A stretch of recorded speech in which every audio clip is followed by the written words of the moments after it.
اعوذ باللہ السمیع العلیم من الشیطان اللعین الرجیم بسم اللہ الرحمن الرحیم الحمد للہ والصلاة علی آلہ اما بعد فقد قال اللہ سبحانہ وتعالی فی کتابہ المحکم و خطابہ المتقن و قولہ الحسن بسم اللہ الرحمن الرحیم قل لا یستوی الخبیث والطیب ولو اعجبک کثرۃ الخبیث۔ حضرات مومنین کرام، سادات و عظام، موالیان حیدر کرار اور برادران اسلام، میں نے تبرکتاً قرآن کریم فرقان عظیم سے اس آیت کا پڑھنے کا شرف حاصل کیا ہے جس میں اللہ اہل عقل کو کہہ رہا ہے کہ پاک اور ناپاک یعنی خبیث اور طیب برابر نہیں ہوتے۔ اگرچہ تمہیں خبیث کی کثرت اچھی لگے مگر پھر بھی خبیث خبیث ہے اور طیب طیب ہے، اور اللہ کہتا ہے فاتقوا اللہ یا اولی الالباب لعلکم تفلحون، اور اے اہل عقل کا استعمال کرو تاکہ تم فلاح پا جاؤ۔ مسئلہ یہ ہے کہ 2-3 دن سے ایک شخص جس کی اصلیت سامنے آ گئی ہے، اہل بیت کی دشمنی کے لیے جو بڑے ہی طریقے کے ساتھ یعنی کام کر رہا تھا، علماء کے لباس میں اور شیعت کا لبادہ اوڑے ہوئے، شیعت کا خود کو بڑا ٹھیکیدار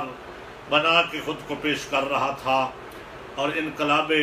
ایران کا بہت حمایتی خود کو ظاہر کر رہا تھا، اور طرح طرح کے اس کے بیانات آئے، کبھی امیر شام کی وکالت، کبھی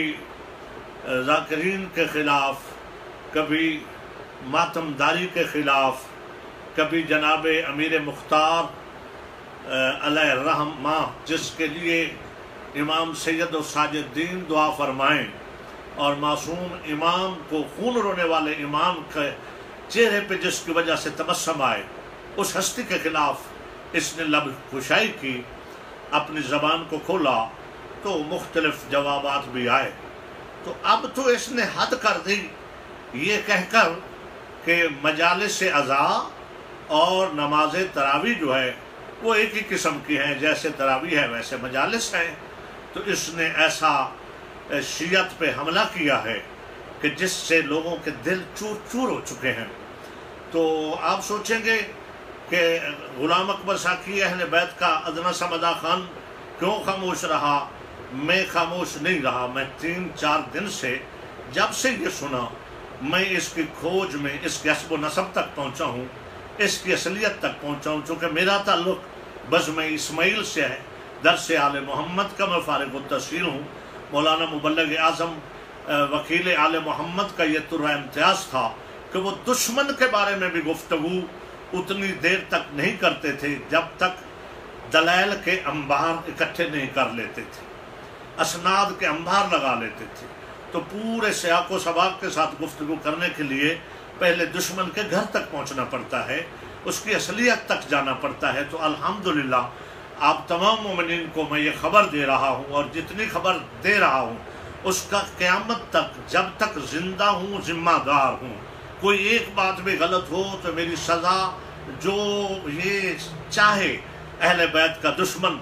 وہ مجھے دے سکتا ہے اگر میری بات غلط ہو۔ ایک تو اس کا نام اصل یہ نام جواد نقوی نہیں ہے، یہ 2 نمبر نام ہے۔ اس کا پہلا نام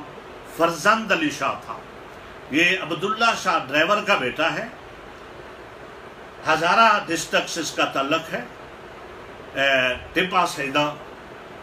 جہاں اس کا گاؤں ہے، اور اس کا والد فوج کی اکیڈمی میں ڈرائیور کی ملازمت کرتا تھا، اور وہ کٹر پکا سنی تھا اور امیر شام کا بہت محبت کرنے والا تھا، جس کی وجہ سے اس کو امیر شام کی وکالت نصیب ہوئی۔ یہ اس کو والد کی طرف سے وراثت میں ملی ہے، اور اس کے ننیال ہری پور میں ہیں، وہاں ٹنڈے گاؤں ہے، ٹنڈا یا ٹنڈوا اس طرح کا نام ہے،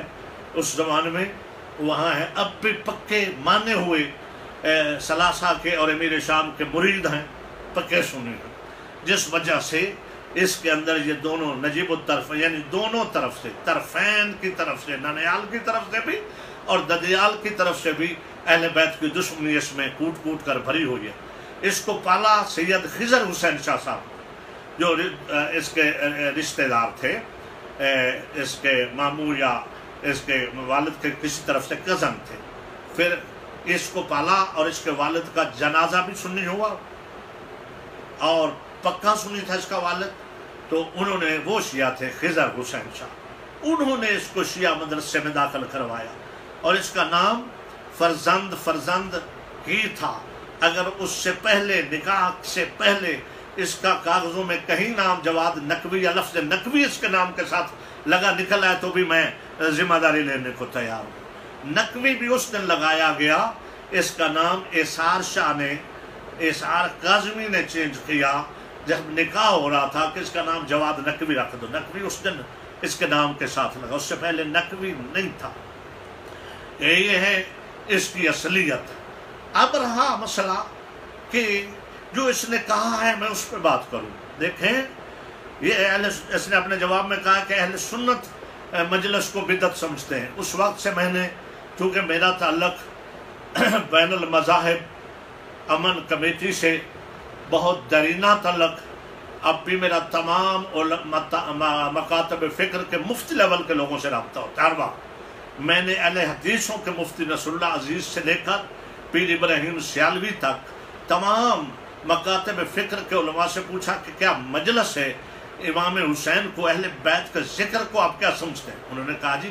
ہم کون ہوتے سمجھنے والے، عبادت ہے، رسول اللہ نے فرمایا ذکر علی عبادت، حسنین کریمین کا ذکر رسول اللہ نے کیا اللہ کے حکم اور وحی کے مطابق۔ کبھی ان کی وہ سواری بن گئے، ہاں جی، وہ سوار ہو گئے حسنین، کبھی جمعے کا خطبہ چھوڑ کے انہوں نے مجلس پڑھی، کبھی کسا کی چادر اوڑھ کے مجلس پڑھی۔ مجلس اہل بیت کا ذکر کو کہتے ہیں، مجلس اعزاز کو کہتے ہیں جس میں اہل بیت کی مصیبت بیان کی جائے۔ ہم سارے کے سارے اس ذکر کو تو بیان کرتے ہیں عبادت سمجھ کے،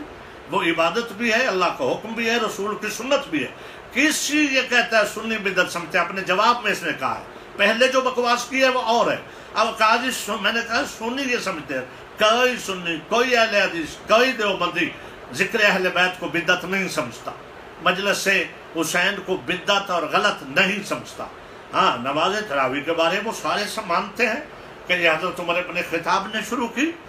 اور انہوں نے خود مانا کہ یہ بدعت ہے، اور مگر احسن بدعت ہے، باجماعت انہوں نے شروع کروائی، نہ رسول اللہ کے زمانے میں نہ حضرت ابوبکر کے دور میں، مگر انہوں نے کہا یہ بدعت حسنہ ہے۔ مجھے اس پہ بحث نہیں کرنی، وہ ان کے مسلک اور مذہب کو، وہ پڑھیں 8 پڑھیں 20 پڑھیں، جماعت سے پڑھیں، فرادہ پڑھیں، مجھے اس سے لینا دینا نہیں ہے۔ میں اس سے پوچھنا چاہتا ہوں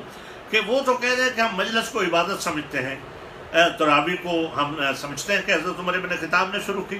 مجلس تو آل محمد کی، ذکر تو خود اللہ کرتا ہے، درود بھیجا محمد اس کی حال پر،